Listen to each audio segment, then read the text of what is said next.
শিশুর কাফন। যদি কোন বাচ্চা জীবিত জন্ম নিয়ে পড়ে মারা যায়, তবে তার নাম রাখতে হবে, তাকে কাফন দাফন করতে হবে ও তার জন্য জানাজার নামাজ পড়তে হবে। আর যদি শিশু মৃত জন্ম হয় তবে তাকে কাপড় পেঁচিয়ে দাফন করবে, তার জানাজা পড়া হবে না। নিয়মানুযায়ী তাকে 3টি কাপড়ও পরান হবে না।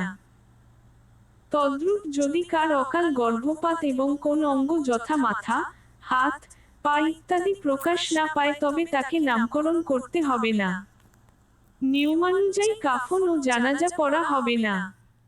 বিদ্রোহ যদি কোন কারণবশত পুরুষের জন্য 3টি কাপড় ও মেয়েদের জন্য 5টি কাপড় পাওয়া না যায় তবে যতটুকু পাওয়া যাবে তার দ্বারাই কাফন দিলেই যথেষ্ট হবে।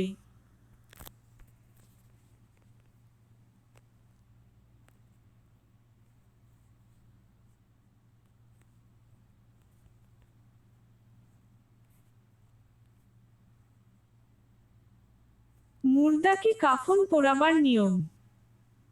মুর্দাকে কাফন পোড়াবার নিয়ম হলো, প্রথমে খাটের উপর চাদর বিছাবে, তার ওপর ইয়ার এবং এর ওপর জামার নিচের অংশ বিছাবে, আর জামার ওপরের অংশ গুছায় মাথার দিকে রাখবে। মুর্দাকে কাফনের ওপর শোয়ায় মাথার দিক হতে জামার ওপরের অংশ টেনে এনে মাথা ঢুকায় পায়ের দিকে নিয়ে যাবে। মুর্দা পুরুষ হলে ইয়ার এবং চাদর মুড়ে দেবে, আর মহিলা হলে তার মাথার চুল দিকে ভাগ করে মাথার দিক দিয়ে জামার ওপর বুকের ওপর রেখে দেবে। এরপর ছেড়বন্ধ ওড়ানা দ্বারা মাথা ঢেকে চুলের দুমাথা দিকে বুকের ওপর রেখে দেবে, কিন্তু এতে কোন গিরা বা প্যাচ দেবে না।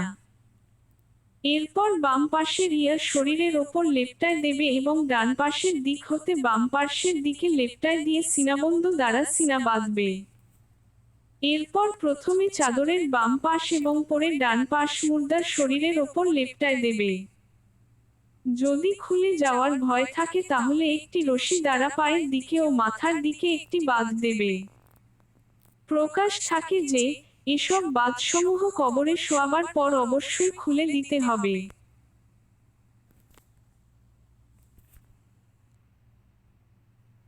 মুর্দার খাট বহনের নিয়ম। পবিত্র হাদিস শরীফের বর্ণনায় জানা যায়, মুর্দাকে খাটে রাখার পর আকাশ হতে গায়বী আওয়াজ হবে, হে আল্লাহর বান্দা! জীবিত অবস্থায় যেসব কাজকর্ম করেছিলে এখন সেগুলো তোমার নিকট পরিষ্কার।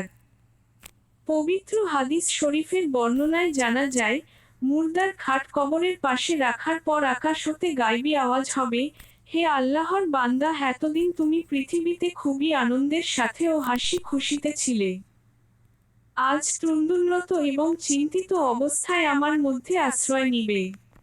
কতই না বাকপটু ছিলে তুমি দুনিয়ার জমিনে, আর আজ বোবা হয়ে আমার মধ্যে আশ্রয় নিচ্ছ।